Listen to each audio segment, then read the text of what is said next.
All right, this is SFBarkast. I am Jeff Cleary. I am Andrew Lauder. And Andrew, where are we today? We are at the Broken Record. Now, I've never been here, and you've never been here either. No, we have not. So this will be a pure, like, a Barcast review. Pure as the driven snow. Exactly. Like, you were gonna get like our first like carnal reaction to the place. Like, no poisoning the well with like. Hey, I got laid here, or like, like one night I barfed in the bathroom. Yeah. Although, you know what? I have to admit that I am a little bit tainted because it was on the list of best bars in the city. Ooh. And on, it was either the Weekly or the Guardian. I think it was the Guardian. Okay. And where is it? This is, I looked it up, and like originally I thought it was sort of like the Excelsior, but it's actually Crocker Amazon, which is like the weirdest name for a neighborhood I've ever heard. Like, it's like, where do you live? Crocker Amazon. Yeah, Betty Crocker, Amazon River. Exactly. But it's officially at the corner of Geneva and Edinburgh. Geneva and Edinburgh, correct. Is it Edinburgh or Edinburgh? I think, like, depending on where you come from, like in northern Scotland or like southern Scotland. If you're from like central Michigan or something like that, it's probably Edinburgh. But like if you're actually from Scotland, it's Edinburgh. Did I ever tell you the story that like I met this guy from England once, and he was explaining to me the entire dynamic of people in England or in the Isles there. Right. And he said, the further south you live, the softer you are. So like, people from London are pretty soft compared to people from Liverpool or Manchester. Right. And he's like, but all the Scots all beat the shit out of us. And I was like, so by this like reasoning, well, and Londoners probably beat the shit out of like people that are from Brighton, Brighton or Bristol or where it's like it's just nothing but like toffee nosed like rich people like hey. I was like, so by this reasoning, the Eskimos are like the toughest people in the world, baddest motherfuckers on the planet. Like, we don't use the word Eskimo anymore, do we? It's the baddest Inuits. Inuits. I don't think there are too many Inuits like above Scotland. Anyway, so this bar is called Broken Record, and it has a definite like rock and roll feel to it. In fact, like when we sat down, I was like, oh, they're blasting AC/DC, and as it turns out, it's like some AC/DC clone band. Right. And what are they called? Three Penny Bit. Three Penny Bit. What a terribly annoying band name, to be sure. It's like a tough-sounding band with like this really shitty, like Sixpence None the Richer. Right, exactly. Like this horrible name. No, it's it's all sort of like it's very like black boots and like lots of whiskeys behind the bar, like the whole interior is black, like. The bartender's wearing a black T-shirt. It's like the uniform down here. But I'm glad you mentioned that about the whiskey. Like I was talking to somebody recently, and I mentioned coming to this bar, and he said, "Oh yeah, they have one of the best whiskey selections in the city."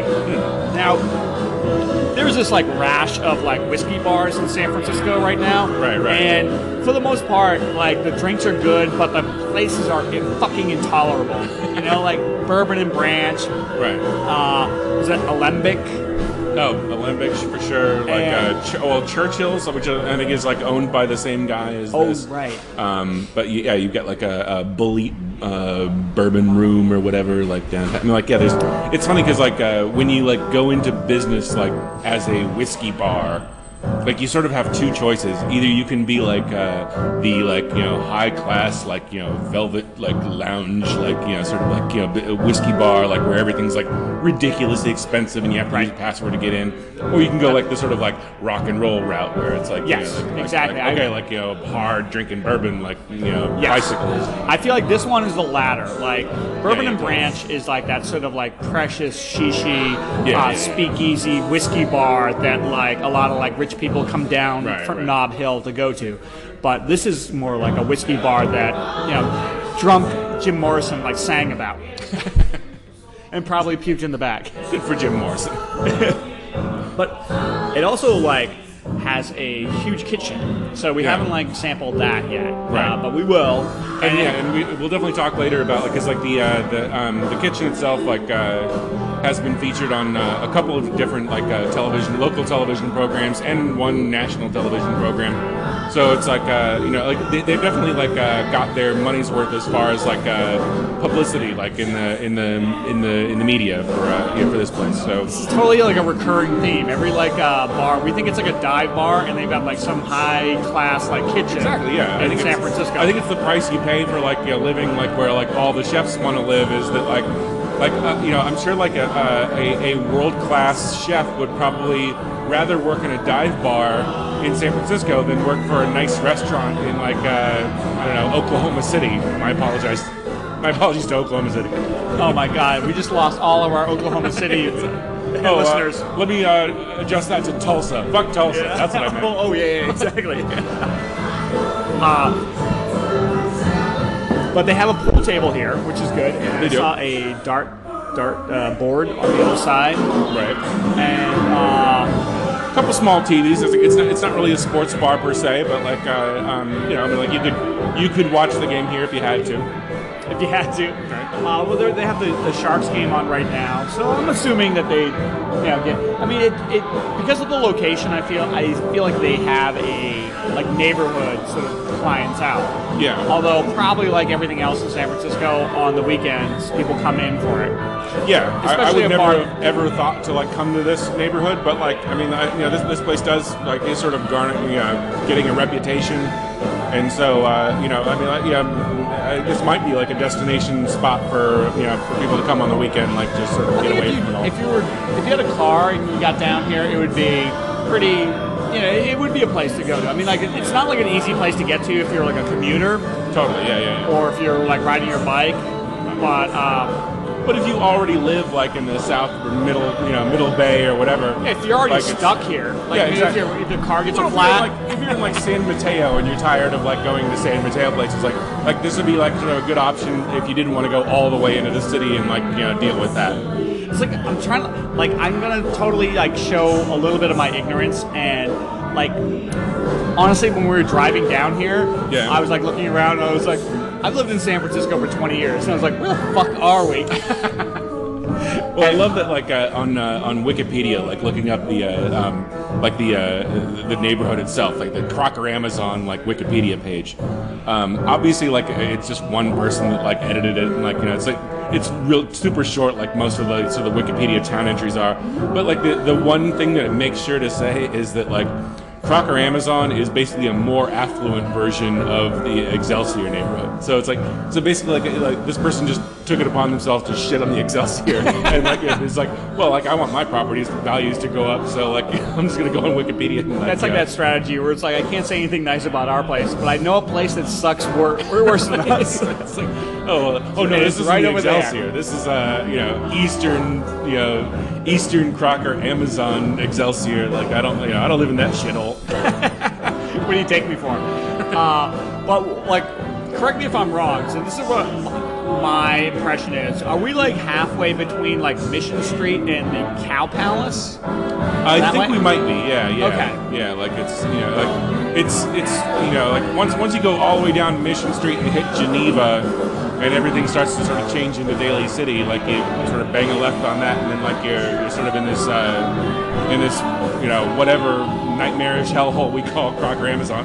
Well, I have one of those classic San Francisco stories where when I was moving to San Francisco, I was told, oh, here's a city that you don't need a car in. Right. You can just ride the bus and the subway lines.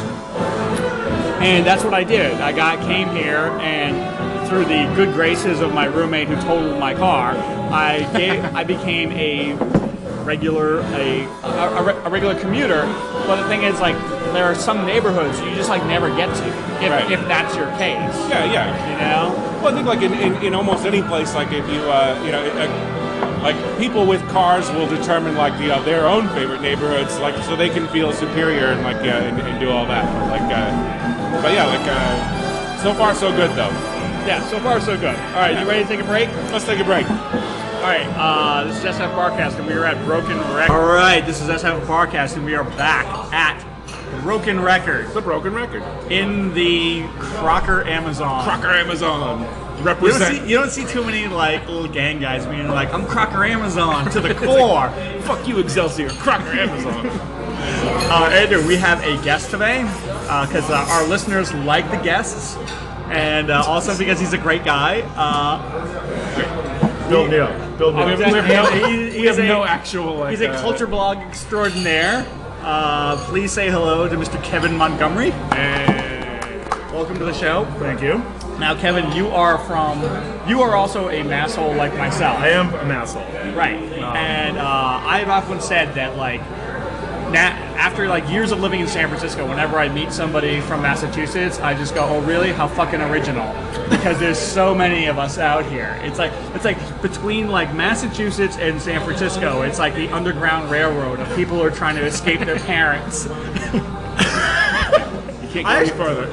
I've had like a totally opposite experience. I wonder if it's like a little, just like a timing thing, because most of the people I meet are from like Ohio, like Illinois. They're just boring farmland. Wait, how long have you lived out here? I've only been out here for 5.5 years. Okay. So, I think that goes in phases, because there was like 2 years where everybody I met was from fucking Minnesota, and I just was like, "This is impossible. It cannot there's be." only 5 people there. Is that like Exactly. north of regular Minnesota? Fucking Minnesota. Fucking Minnesota. It's like Duluth is fucking Minnesota. There's North Dakota, South Dakota, and fucking Dakota. I know 2 people in San Francisco from Minnesota. All right. 2. All right. So, But I know like a million from Ohio. Is one of them Prince? Ohio. Oh, he doesn't live here. What am I talking about? But also, I want to say that you went to Emerson College. I did not go to Emerson. What? Oh, wait, you went to Brandeis. I went to Brandeis. So you I went to the. But But it is also in the Boston area, Right. so Oh. close enough. I mean, there's a lot of colleges in Boston. You could have said Tufts, and you would have been close enough. I think most people from Brandeis would agree. Like, we're essentially Emerson, right? Yeah, we're basically. You know why I get those all mixed up is because you and I, Andrew, went to NYU, and Emerson, Tufts, Brandeis were all in our athletic league, like division. And it's like basically like The athletic powerhouses of Brandeis. The Brandeis judges. Our mascot was Ollie the Owl, named after Oliver Wendell Holmes. Wow. Yeah, pretty badass. It's pretty frightening. We're up there with the Santa Cruz Slugs. I Just think. forfeit. You can't beat the fucking. No, it's Oliver all Wendell those like Holmeses. northeastern schools with a huge like Jewish population, and they put them all in the same division, athletic division. And then But there was like, Brown. Oh well, no, Brown's in the Ivy League. Oh yeah, but they were in our athletic division. Oh, were So they? they would come to campus and be like, "Oh yeah, we're going to Brandeis." And we'd be like, "Fuck you, Brown." And for some reason, like, it was like Case Western was like thrown in there Yes. as well. Oh, my brother went there. Case Western. Or like, and Carnegie Mellon. God damn it. God damn your memory. It's actually kind of scary. My older brother, I don't know, I'm going to go off on a tangent here. My older brother like got into Notre Dame and then got into Case Western. And he decided to go to Case Western because, and his reasoning was they have a better engineering school there. And of course, coming from an Irish Catholic family in New England, everybody went fucking ballistic. Like, we had like people coming over to the house, like relatives we hadn't seen in a while. We were trying to talk them out of like, you got to go to the Fighting Irish. You're like, why do you hate the Pope?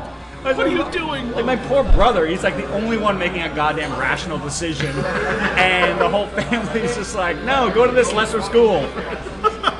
Like, Father Flanagan's gonna disown us, you son of a bitch. That's like when you're like a teenager and your mom finds a condom in your wallet and she gives you shit for it, and then you're just like, wait a minute, I'm the only one acting responsibly here, like, and I'm 16 years old, and I'm not going to use this for another 4 years.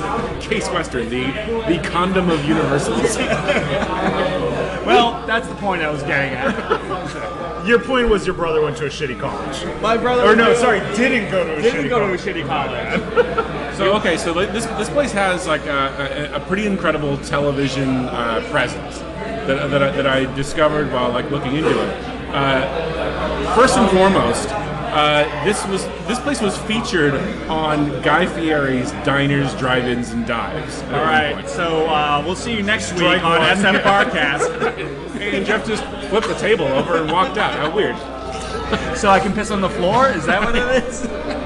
And like I actually watched the segment like yesterday, and all Guy Fieri does is like, fucking go bananas about like, they have duck confit potato skins and like, like listen up, you assholes, like shove this cheese in your maw, like, like Now, Andrew, we've said before, you know more about like these food channel shows and stuff, but like, how does a guy like that get his own fucking show? He looks like he should be in like a Van Hagar like cover band. Ever been to Las Vegas? Every single person looks like him, and they absolutely and on purpose, want to which see. is the weirdest thing. They want to see themselves on TV, so they might be able to like escape Nebraska. See, Kevin, this is like a common problem with me, where I like see something and I'm like, no one's ever gonna watch that, and I realize, wait, the whole country's like that. Yeah. But like, and I mean, as it turns out, like Guy Fieri's this huge like homophobe, anti-Semite. Like, I mean, like he's a complete What? That's so asshole. surprising. He's an average believe it? American. But and so not only was with their duck confit potato skins like featured on this show, and the oxtail and like polenta, but it was also featured on the PBS show Check Please Bay Area, and like somebody. That sounds like somebody who's picked this- moving out of the Bay Area. It's actually kind of a fun show because Reno, please. I've had about enough of this shit. Bay Area. we moved to Lake Tahoe because it's a lot more boring there. But no, I mean like, and the one thing that like, I saw the segment on this place on Check Please, and like the one thing that like I thought was hilarious was there was, because they have like 3 people that like review the place, like 3 regular people. And so one person selects it, and then the other like 2 like go to it and like see what they think.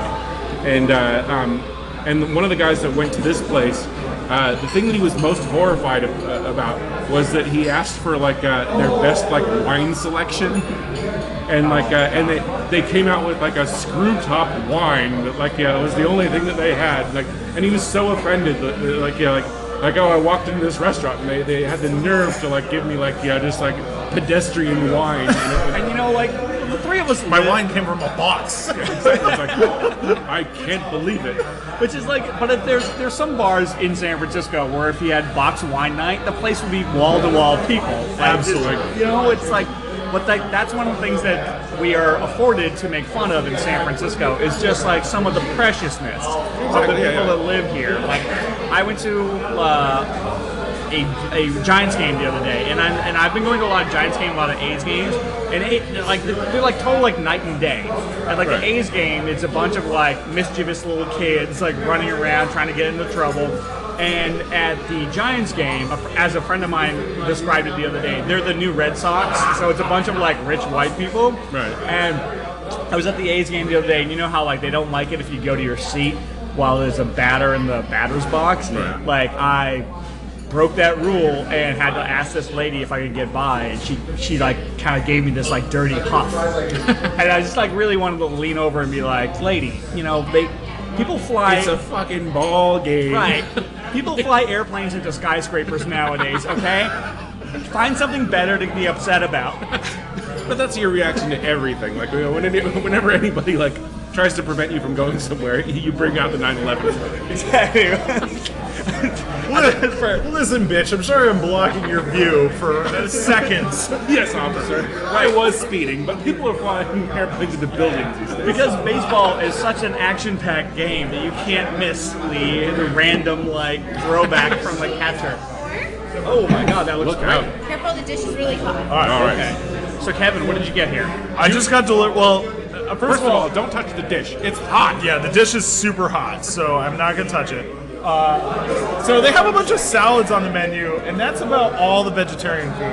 Oh right, I forgot you're a vegetarian. Yeah, I don't eat that meat shit. So I opted instead for the mac and cheese without meat. So what I just got delivered is a bunch of mac and cheese covered in barbecue sauce and some really awful looking peppers. Actually, I say awful like as in they'll kill me because I'm from New England. I actually they look pretty good to me. Yeah, like, I think, Shove one in your mouth. All right, so you want to take a break? We can take a break while you shove burnt jalapenos in your mouth. Hey, I'm going to do the exact same thing. All right, we'll be right back. All right, and we're back. This is SF Barkast. I'm Jeff Cleary. I'm Andrew Lauder. And we are here with our good friend, Kevin Montgomery At the Broken Record. at the Broken Record. The Broken Record, the place where you can get oxtail ragu and listen to the Stone Temple Pilots. Exactly. It's funny, like, because I went to the bathroom and like they were playing the Stone Temple Pilots, and like I realized like what a horrible mistake it was for me to ever even consider liking that band. They're awful. They're terrible. Well, you know, I just went to the bathroom and I was like, I totally forgot about this band. Like, you know, believe This it or is a band that I not. liked a lot, and like, and believe me, like, I mean, I'm from Seattle. I get the whole grunge movement, like, Yeah, but they're and not like that. from Seattle. They're not, and like, and along with like Bush and like, and you know, other sort of like copycat bands of like the, you know, like that genre. Like, I mean, I think there may still be a few like Stone Temple Pilots songs I can get behind.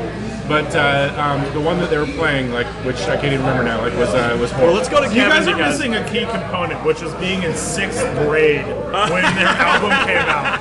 So like I look back at Stone Temple Pilots, I was like, yeah, I remember listening to that.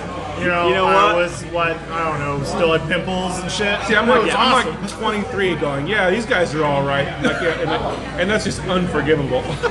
Yeah, right. Yeah, totally. Like, but yeah, you're right. When you're in 6th grade and you're just like you haven't learned how to like be bitter and hateful towards everything. Like, yes, Stone Temple Pilots is what I you're. still remember one of my formative like you're not cool enough moments when I was a kid. I was in 6th grade. We're singing. There was this like long. It was like a parking lot like bumper rail or whatever they call those fucking things. Right. And we'd all sit on it like, you know, pretending that we used to smoke cigarettes, but we didn't. We just like stare at Like people. candy cigarettes. Yeah, we'd or just like- be sitting there like, yeah, those kids playing kickball suck. And we're this guy Jonah. I said, oh yeah, I really like the Stone Temple Pilots. He's like, yeah, name one song of theirs. And I felt so good because I was like, sex type thing. And he's like, fair enough, you know. Ooh, you passed my test. I was like, You win this time, Montgomery. he's like, fine, you might be cool enough to know the Stone Temple Pilots. So anyways, I have fond memories, as you can tell, of the Stone Temple Pilots. It bailed you out. I think I was in 6th grade when I had like a sleepover with some friends, and someone asked me to bring some music, and I brought my parents on Barry Manilow album. Nice. And my friend was just like, basically, he just stopped short of throwing it in the trash, and then put on like Rush's Moving Pictures.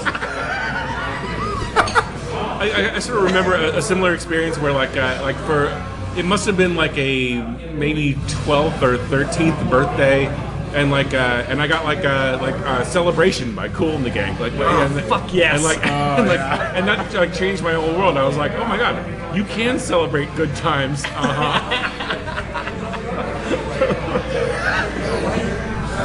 All right, so Kevin, you want to talk about your blog? We can talk about the blog. What's the blog world like? You are the head blogger for Uptown Almanac. The blog world it's like any other industry. It's petty and competitive, and yeah, that's pretty much it. I would think it wouldn't be that competitive, but I've heard it's stories from super you. competitive. Yeah, I mean, it's just one of those things. Like, I mean, I imagine like old school journalists, you know, like how they're like the Examiner and the Chronicle hate each other, and the SF Weekly and the Bay Guardian hate each other. It's just everyone like competes for scoops in their own markets. Wow. And so like it's kind of interesting. Like right now, I get along really well with Mission Local, like which is another Mission culture. Well, I mean, I guess they're a little bit more newsy, but another Mission blog. But like a year and a half ago, I feel like we sniped at each other like a fair bit. And it's just sort of like, it's like after a while you sort of like, I feel like enough people are like, fuck, that guy like got that story before I did, and it's like, I don't know if I should post it, and then you're like, I fucking hate that dude. You come up with excuses for why he's an asshole because he got a story before you did. And like, it's really funny because like there's certain like blogger cliques. I don't know if I'm revealing too much industry secrets, but like I'm not gonna start naming other blogger names, but like there's definitely like probably like 5 other blogs, and therefore they're like roll of bloggers that I get along with super well, and then there's probably like 10 others that all of us like mutually hate, and we G-chat all day about, yeah man, did you see that stupid shit they posted? but enough about mission, right? But What I love about being a blogger, like at least from my perspective, not being a blogger, but like is that at the end of the day, like, it's your blog. Like, you can do whatever you want, right? And that's what I love. Like, that sort of like final like editorial thing, because like you did that thing with what's his name, Stanley Jordan or Stanley Roberts. Stanley Roberts, the guy from Cron 4. He does the people behaving badly. Right, and he basically Fat Center from LSU. Not that disgusting wide body you played in the NBA. But you guys went back and forth because like he does this thing called like people behaving badly, and he was like stopping like bicyclists on like the Wiggle who were like blowing stop signs. And he's basically some guy who like works for Cron, and like we have a close friend, Drew Harmon, who worked at Cron, and he said it's just a step above like a fucking high school like television station. But like you kind of went a little back and forth with Stanley Roberts, and what was the title of your last like entry? Oh god, I had a couple of them. I had one was Stanley Roberts sticks his dick in a beehive again. Yes, exactly. Because on the video he like said like, you know, a bunch of cyclists, like this wasn't even my blog, but it's a bunch of cyclists had like been trolling him on YouTube. He basically posts all these videos where he goes out and just films people behaving badly and like talks over and be like, oh my god, these people are ruining San Francisco. But he says it in a voice that's just purely obnoxious. Right. And like all these cyclists are like, you're just like a pointless thug. Like this is not San Francisco's problems. Like of all the homelessness, yada yada. And he did a follow-up call and be like people flipping him off as they bike past. And he was like, you guys have woke up a sleeping bear, like, and the fight is on. And so all I could think of is a game on. Yeah, he's like game on. All I could think of is like a bear fighting a big beehive full of honey and just fucking humping it. And like, oh yeah, this looks like a good idea. And just the idea that you describe yourself as like, I am a sleeping bear, and you're waking me. And it's like that's not really what you want to like describe it's yourself. Like, yeah, as. you work for like one of the last rated like television like news stations, news in the world, in the world, and you're like, oh yeah, you don't want to fuck with this guy. Yeah, I just woke up from hibernation. I'm gonna kill a trout and then murder your family. You know? I don't know. That's what I love about like blogs, is that at the end of the day, like you have a lot of readers, but at the end of the day, at the end of the day, it's your blog. You can do what you want with it. Yeah. Like, you had a blog, Andrew, for a little while. And what was the title of your most famous entry? Oh, I think it was Peter Coyote's wife is an unfuckable cunt. And it was, according to reports, it was passed around a lot in City Hall. I believe Sean Penn read it and reacted and said like, if I ever meet this guy, I'm gonna like boot him into Johnson. You know, it's like. So like, I feel like it made a difference. That's success. That is the new media age we live in, which is what I love. It's in a way though it is a problem, because I will say there's been times where I go back and like read stuff I wrote a year ago, and I'm just like, you know, you put the 3 fingers to the forehead and close your eyes, you're just like, what the fuck? You know? Yeah, but because like you sometimes you're like, oh, I could take some liberties because I'm a blogger and I'm an editor and it's my own thing, and like you know, like it's sort of like how, you know, I hate to be as pretentious enough to allude myself to a comedian, but it's how comedians go to open mics to workshop new material. A blogger effectively just does that with a regular blog. Right. And so, I don't know, sometimes you make some big... Yeah, but not to get too philosophical, but isn't that like basically like what you do every day with everything? It's just like, yeah, you look back on the stupid shit you did a year ago, and you go, oh fuck, I probably shouldn't have, you know. It definitely is like I probably shouldn't have kicked that homeless guy. But it's like once things are out there, they're out there, and like that's like the sort of shitty thing about that universe is that like you don't really get a second draft, like in a lot of cases, where it's just like you're like, oh, that's what I love about it. I mean, because I'm the type of person, like I'm geared towards. I mean, perfectionism isn't the right thing, but I don't want to fuck something up either. Sure. So like, the nice thing about vlogging is like, if left to my own devices without like a self-imposed deadline or anything, I'll just sit there and sit on a story or sit on a post for like days because I want it to be perfect. In reality, if you just get it out there and move on to the next thing, you end up eventually doing better work. So wait, do you say you do that or don't do that? I don't. Like, I just post and then it's like, all right, that's it. I like the fact that it's out there and I don't have the second draft. Yeah. Because I feel like if I was like writing for a weekly where I had a week to write a post or a story, I would just like edit it and dwell and never get anything done. Yeah, exactly. I mean, like, we've put out podcasts that are like fucking horrible, and we just like we just go forward with it. Yeah. Like, you know, I have a friend who is. Do you feel like a certain amount of pressure after a certain amount? I mean, like if you've gone like If I 8 go- hours without a post, If I go, like, if I longer.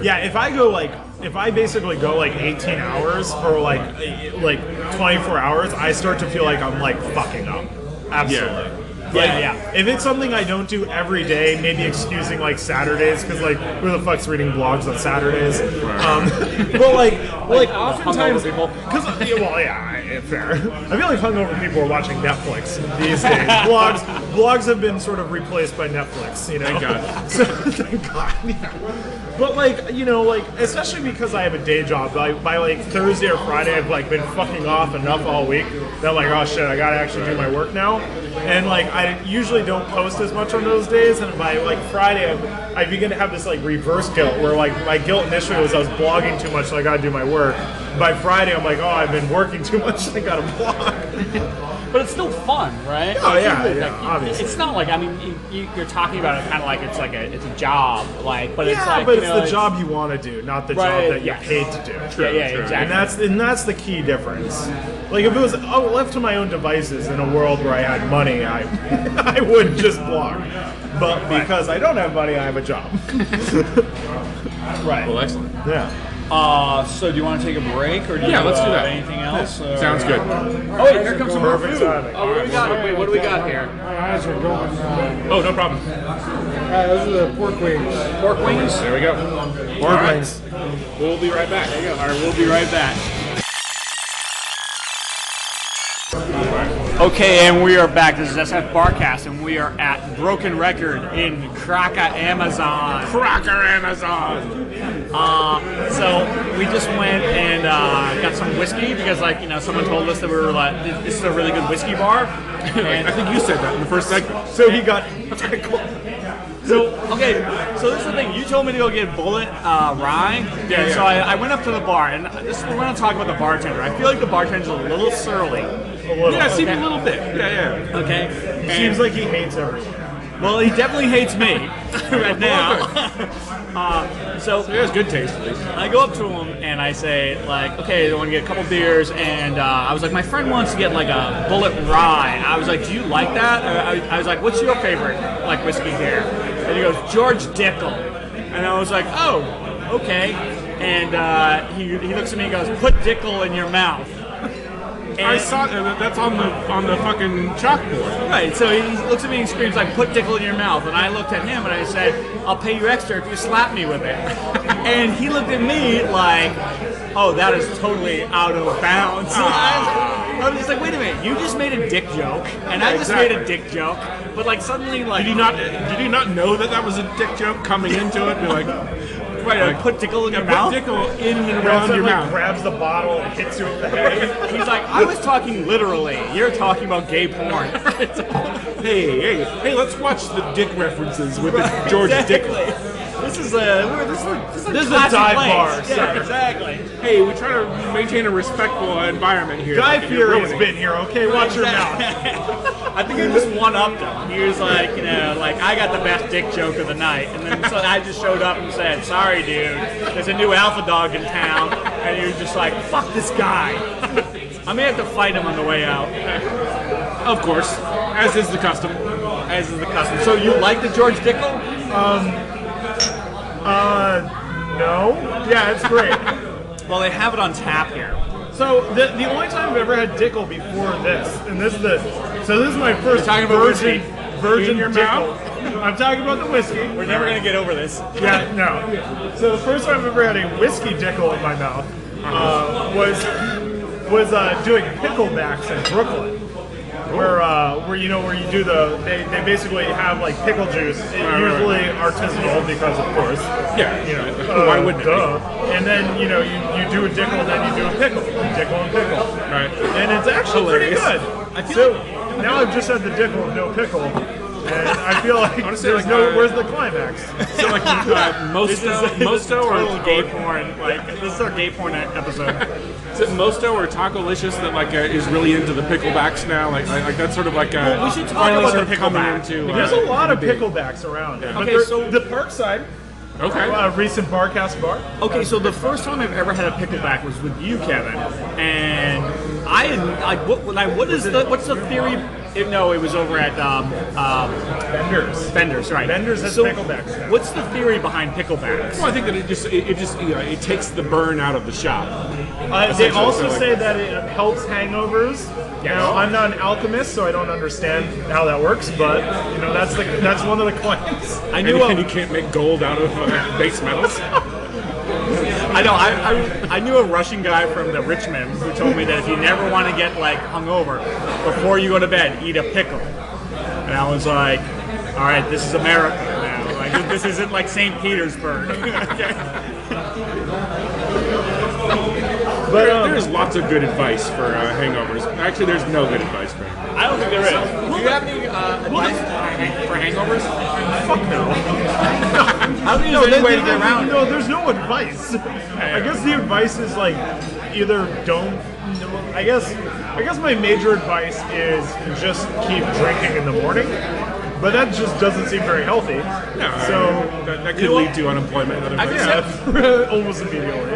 I could never do that. My friend Jim has said that like his hangover cure is just get up and have another beer.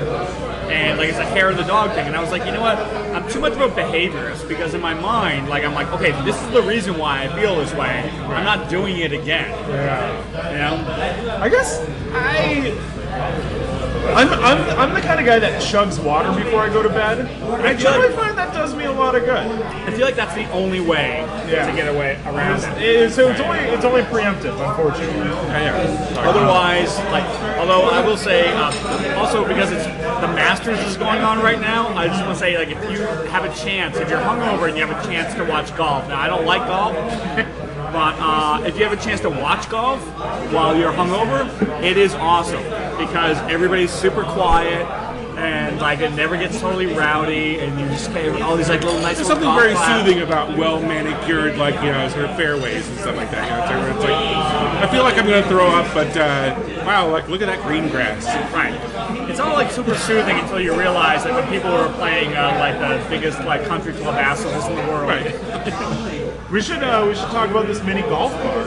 Have you guys heard about this? No, you meant it's a mini golf bar? So there's this old building. So this is right around the corner from my house. I live at 22nd and Cap Street in the Mission. I'm sure everyone really gives a shit.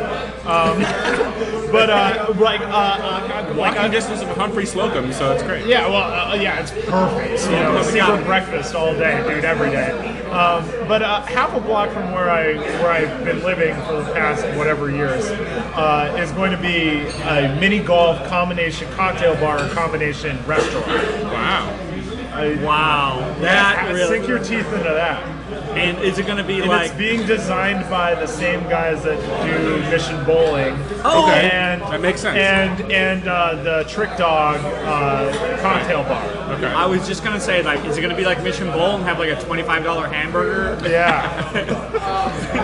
So But don't you feel like that? And maybe that's the hangover cure, though. Is like wake up fucking feeling like shit, and then you go over and pay $50 to play around a mini golf. There we go. You know, I don't know.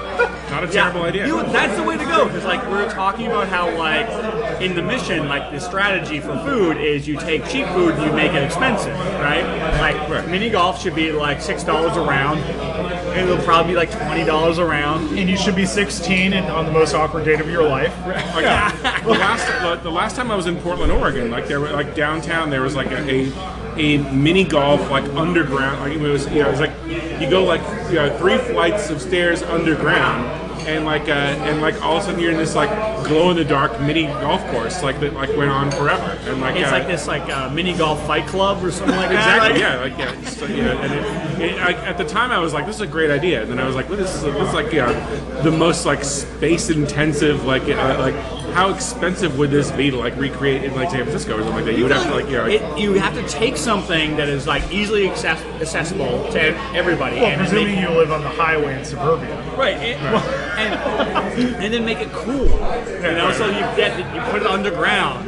So you put it like slick track racing, but like in the middle of the mission. It's like no sign. Like there's like you have to have a password to get into this mini golf like underground like theater. I feel like the next step for the Mission District is like Pinewood Derby racing. Like it's just like how close into childhood, adolescence can the Mission go? And like Pinewood Derby racing is like literally like the end of the line. They just be like complete like Boy Scout like reenactments like where it's just like you get you're going to groped by become the door guy. Exactly.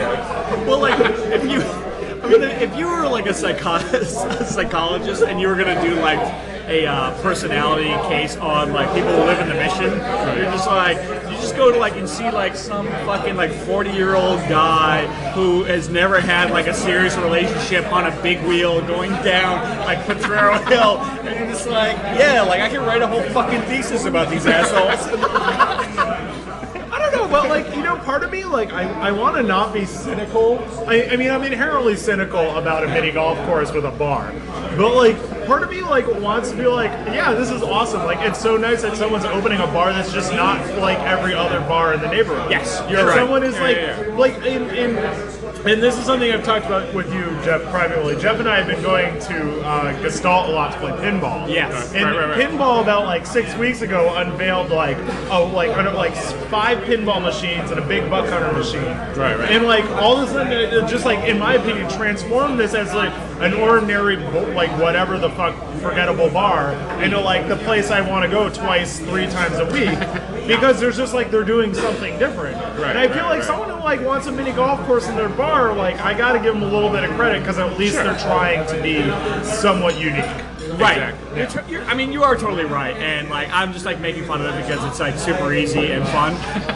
But like, yeah, like, And it is. I'm just like you, where it's like, when the pinball game started going in, I realized that all these friends of mine were like pinball addicts, and they had these dirty little secrets. And I'm not yours wasn't so I'm like dirty. out in the open. Yeah, you were out of the closet. I came out of the pinball closet when I was like 16.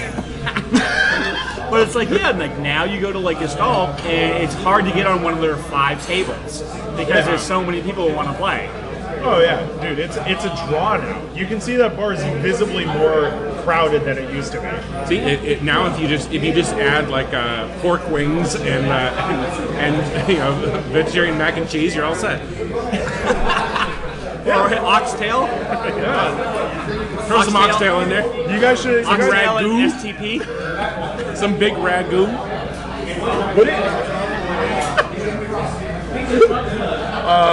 What else we got? Should we take a break? There's a couple of segues here too. Like, so the interesting thing with the mini golf place and picklebacks is the pickleback was invented in a bar in Brooklyn that has a mini golf course in the back. Wow. So I feel like the my mission, God. It's all coming back around. The place is Bushwick Country Club, and it's actually like a phenomenal bar. Like it's still cheap. It's still called Bushwick? Bushwick Country Club. Even though it's not Bushwick? yeah, it's- Bushwood. Bushwood. Oh, sorry. But I like- was doing a Caddyshack reference. Sure. But like, it's really interesting that like they invented the pickleback like I don't know like however long ago pool started, so like 10 years ago, and then like within 10 years like now the Mission has picklebacks, now we have mini golf. It sort of like perpetuates this myth that San Francisco is always 10 years behind New York. So maybe in 10 years we'll all start talking with that stupid accent. Yeah. Excellent idea. Anyways. Yeah, actually, you reminded me of like a friend of ours, friend of the show, Parker Gibbs. He was. Oh, did I tell the story last week? I don't know if I did, but I'm going anyway. Okay, go ahead. He was in Australia recently, and he's like big into the music scene in San Francisco. And he said that he met somebody in Australia who said like they started talking about music, and the guy's like, "Oh yeah, I'm in a band." And he's like, "Oh, what's your band like?" And he like the guy like said to him without a fucking like a nanometer of like irony. He said, we're like Nickelback, but with balls. And then I think Parker tried to react like the two of you, but he just kind of kept it in. And the guy goes, "Yeah, you know, Nickelback, like when they were younger, when they were good." And he was just like, "Oh, god damn it!" You know, like Train, but with like integrity. It's funny, like we were talking about that, like Stone Temple Pilots, okay? But like TV. Without all the heroin and shit. No sixth graders like us. It's cool. We were like talking about Train the other day. Like Train's a San Francisco band, right? Yeah. But like I don't think. I hope not. But like I don't think they ever play in San Francisco. I don't think they're allowed in the city limits. Like so, they just basically like gravitate around. And they do like all the vineyards up north and all like the Mountain Dew wineries. Saratoga band. Right, exactly. All right, you ready to take a break? Sure, why not? All right, we're finished like trashing everything in the world. But we'll come back and talk about the bar. Excellent. Yeah, that's a good idea. Oh yeah. All right, so we'll be back from Broken Record.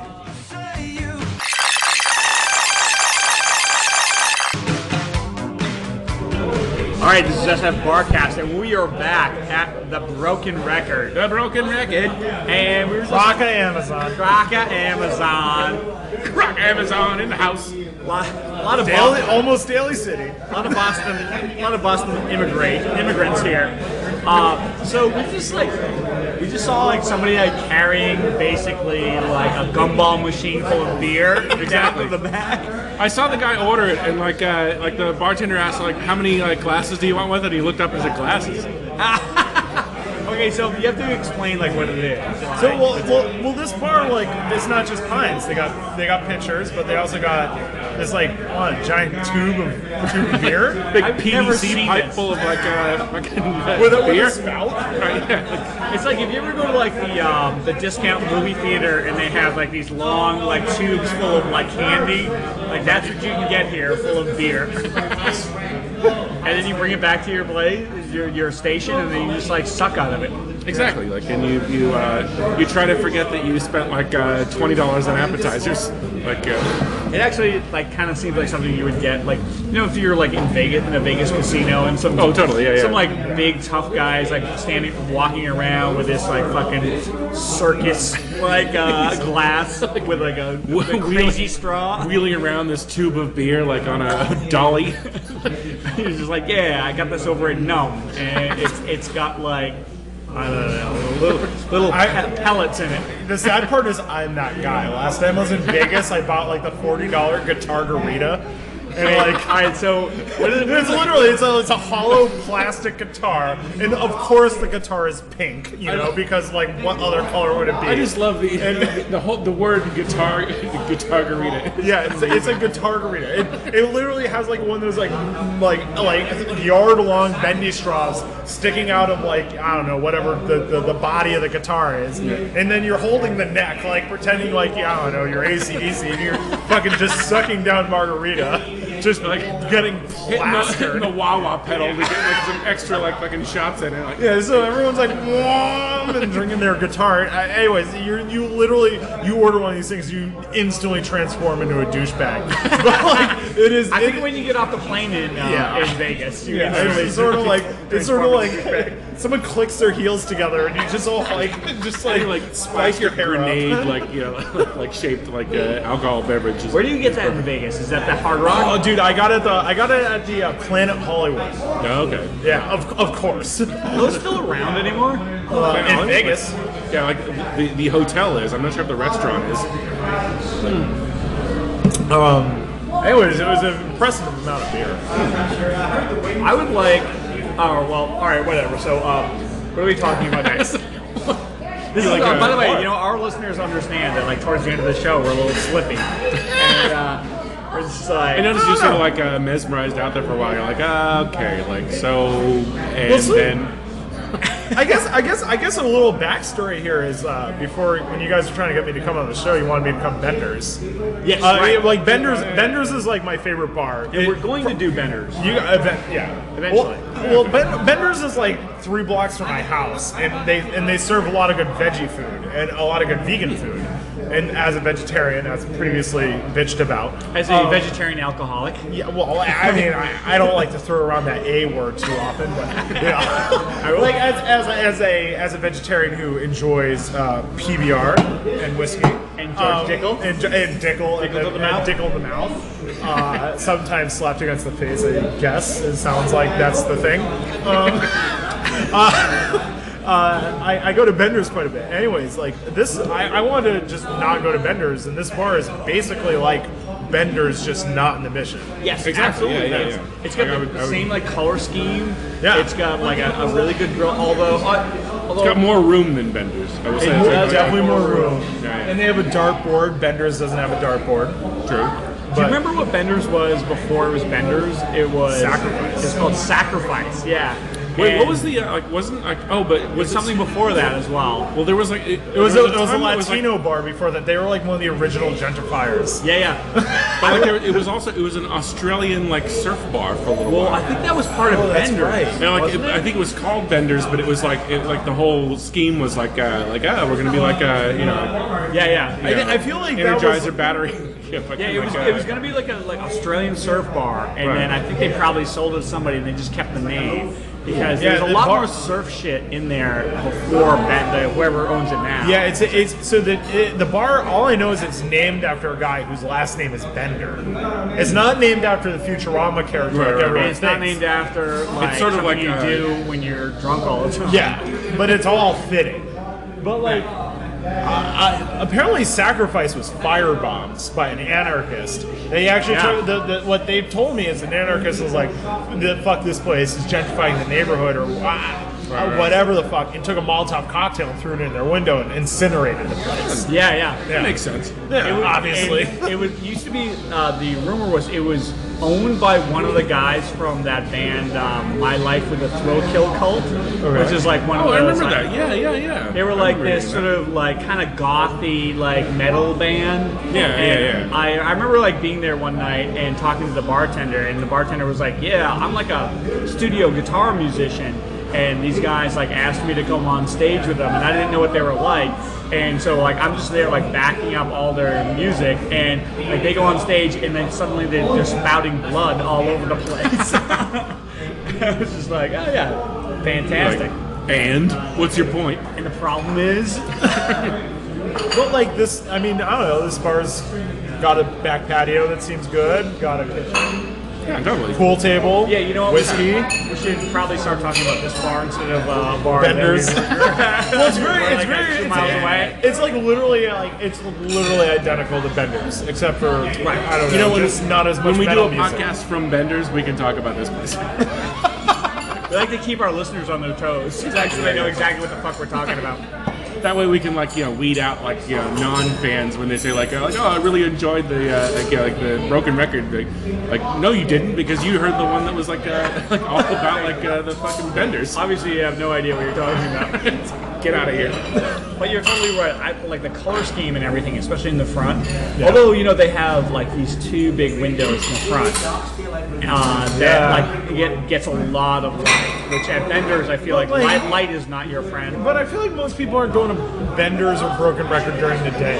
Like, I mean, I don't want to stereotype, but I'm looking around here, and we got let's talk. Do we want to talk about the crowd? Do you guys talk about the crowd on your show? Sure, we do. Why not? Sure, yeah. Yeah. Like, I Or mean, stereotype away. so like there was clearly like a bunch of businessmen in here earlier, like getting some salads and shit.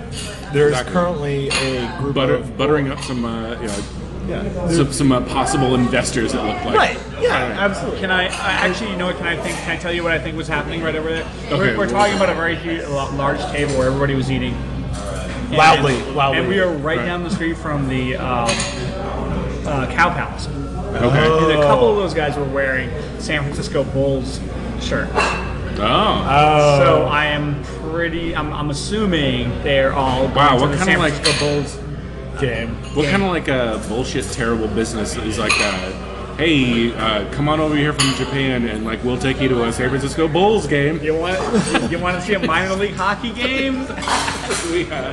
It's San Francisco culture. But like, I mean, the other Like, group. we've heard of the Giants or the Oakland. No, Oh, no. They probably told like the Japanese investors, "I'm going to take you to a Bulls game," and they were like, "Michael Jordan." They were like, as he got there, and they were like, "Oh Scottie no, Pippen. oh no, San Francisco Bulls." Rodman, please, Rodman. But like the other group, like, I mean, there was like some older people, like, I mean, senior citizens drinking wine, eating food, and like now, like right now, there's only 2 other people in this entire room. This is a big room, Right. and so I think there's this like early, like afternoon, pre, like post work, whatever crowd, and then it clears out, and then it gets dark, and then the real alcoholics come. There we go. And then light doesn't matter. Exactly. Exactly. There will be no light. Yeah. But you know, you're right. It's so weird that everything's just like cleared out really fast. Like what's that? Sort of like Well, a and as- mid-evening lull. Or whatever. As a guest, I don't know how meta you guys get, but as a guest, I've listened to a fair number of episodes of this podcast. Okay. Not all of them, no offense. Podcast. But Like, what? like, I always assumed you guys did this at like 10 o'clock at night. No. Like, yeah, like so, like people right now, like, I mean, let's just like fill people in right now. It's 6:45. Right. So like, Believe it or you not. know, so the country buffet crowd just left. You were peeling back the curtain. Well, first off, we can't do it like late at night because like there'll be like a bunch of like drunk people going like, "What are you doing?" What's this microphone? But I kind of want to do that instinctively. we've all been doing that the last like hour. Am I on the TV? Hey, mom. But like, yeah, actually, I feel like that's one of like the drawbacks of doing it when we do like recording when we do. We record like right around 5 o'clock, and you don't really get a full like gauge of what the nighttime crowd is. Well, it's like it's certainly the dirty secret of like like most bars is that like like they're like they're fun, like, but like not like necessarily practical for like this kind of thing, where it's like like you can like like you don't necessarily want to be recording in a place that like at 10 o'clock where everyone's like fucking loud and like and right in your face. Right, but that's what makes us different. Like, how many like podcasts like record like on the spot? True. Not that many. You know why? Because they're all a bunch of fucking pussies. Exactly. And like, if they want to like really like if they want to go mano a mano, they can. They have my number, and they will meet me on the street. We thought this through, asshole imaginary listener. I feel like all. Talking to you, Doug Benson. I feel like the most like interesting bar experiences I personally have happened in like the Magic Happy Hour. Oh, right. Just so because wait- like the crowd is very eclectic. Like the career drunks haven't left yet, and like people who are like party positive, like happy hours are filtering in, and there's like a good clash there. Right. But it's not like there's no animosity there. It's just like this weird, shitty alcohol energy that like everyone can agree is awesome. Exactly. I had a close friend who totally professed his love of like late afternoon day drinking. Yeah. And because his whole thing is like, I don't want to be out till last call, so I'm gonna start like getting really drunk at 5, and then I'll be in bed at like 10 or 11. There we go. And that seemed like a very sound like strategy for him. God rest his soul. Well, there. So the chef of this place, or like he might be a former chef at this point, but like he might be the actual chef. He's a chef. This guy James Moisey is the guy that was the original chef. Of this Moises? place. Moisey, not Moises Alou. Like But Boise with an M. he described the food in this place as upscale trashy, which Upscale trashy. yeah, which you know what, like I feel like there's a lot of places that are taking that sort of that sort of mantle and running with it, because like I mean, like, and the Parkside, like there's like I think like this probably was one of the first places to sort of like So like introduce like really good like sort of bar food to the the like sort of dive So what he's scene. saying is the food is upscale and the place is kind of trashy. Yeah. Well, Okay, because the food's not trashy at I wouldn't, all. and I wouldn't necessarily call the place trashy. I would call the design trashy. So I mean, like not like it's sort of it tries to give you that like idea of Classy? trashiness. But like it's not actually trashy. Like there's not actual roaches running around or anything like that. But you Yeah, can yeah, see it's like really the heating ducts are exposed. Yeah, exactly. Yeah, They got like a chandelier that they probably bought at a flea market. Exactly. I will say though that their food is not that unreasonably priced. I don't think so. It's a little so, bit like- more. It's a little bit more. So the mac and cheese I got. Well, we were going back on the mac and cheese, and you asked us what we thought was what Yes. the price was, and I said maybe over 10, and you said 8. Yeah, like, and it was 12. It was 12. right. Which still isn't out of bounds. But you know Like, what? you know, It was really good. Like It was really good. I mean, like having tasted it and seen it, like the portion I- size, I would totally get that again. I would absolutely eat that again. and I thought the pork wings were quite good as well. They were Also, good. they got fries for $3. They got fries for I've had the fries before. They're good. They have like a sort of a jambalaya, like fritters that like I think I saw some of the Japanese gentlemen eating, and that looked good. Also, if you want to talk about the gourmet trashy, I was talking to the cook beforehand as a vegetarian.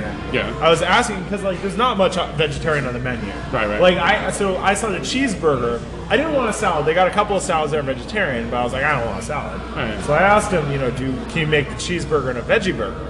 He said, no. We've actually been experimenting. And they're about to unveil a mushroom risotto dish, which is going to be their first exclusively vegetarian course. I see. So first of all, this is an SFBarkast scoop. So you guys scooped Uptown Almanac and all the litany of food blogs on this one.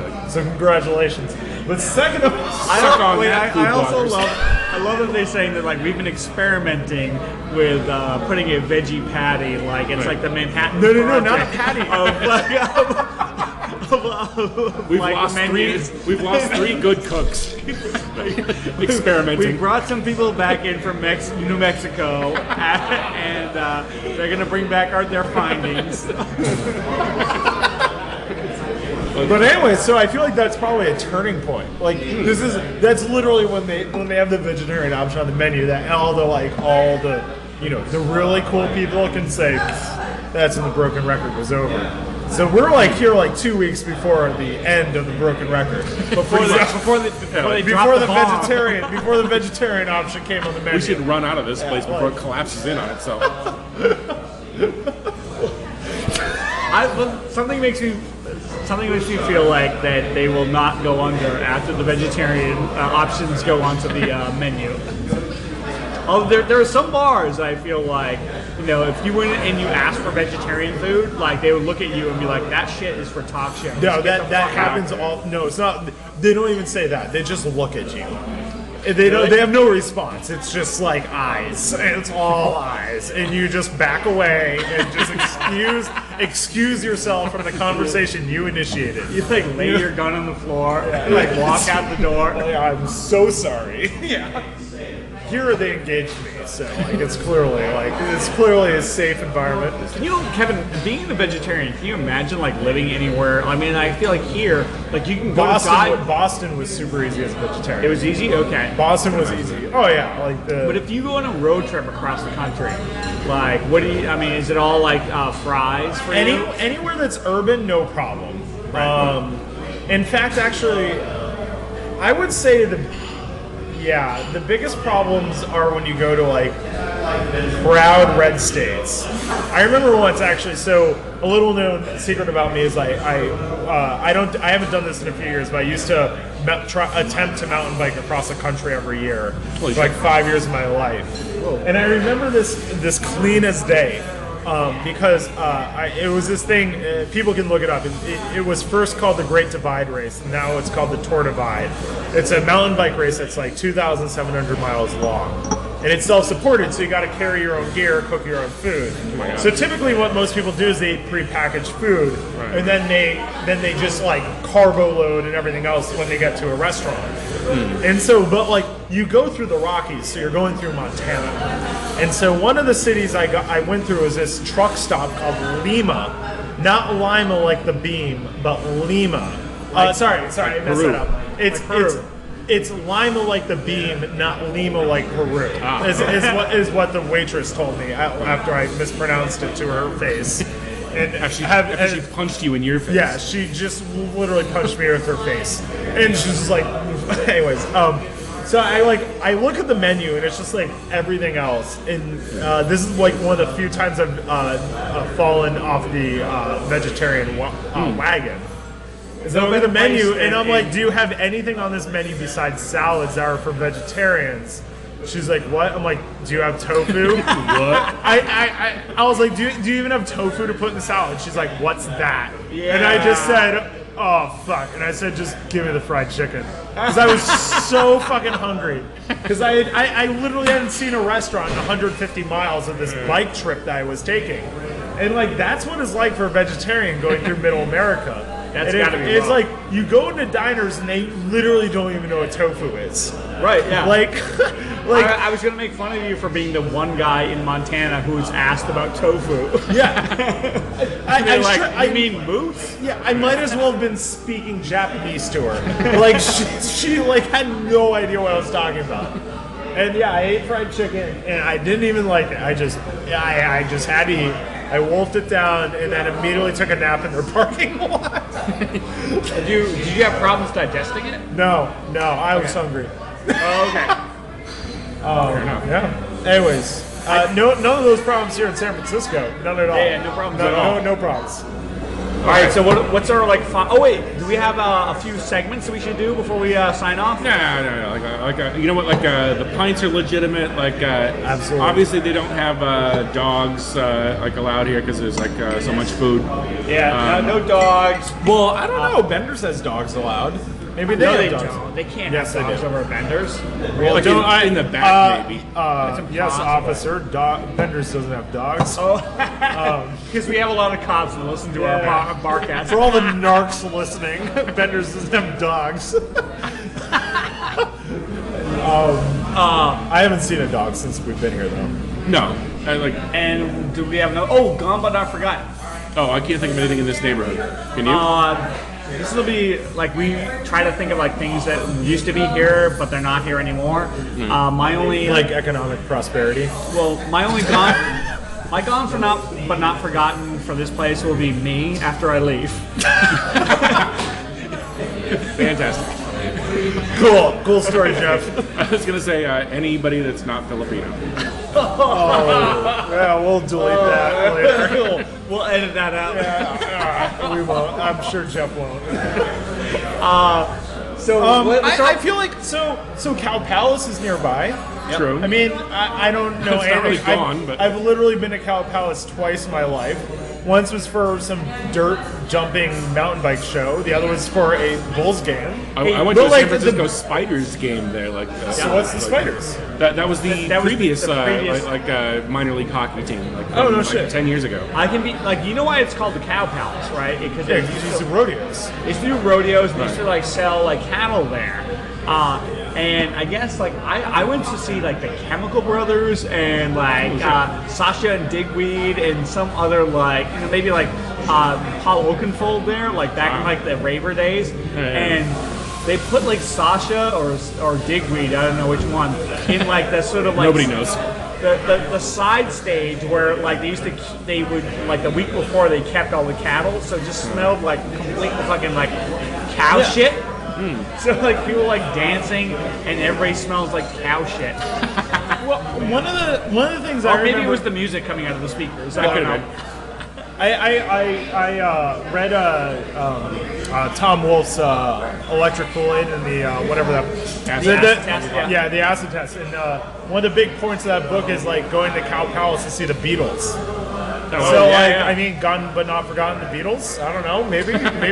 Never heard of them. That's literally all I know about this part of. Although you know, like right across like the bay or right across like the highway there, that the Beatles played their last show at Candlestick Park.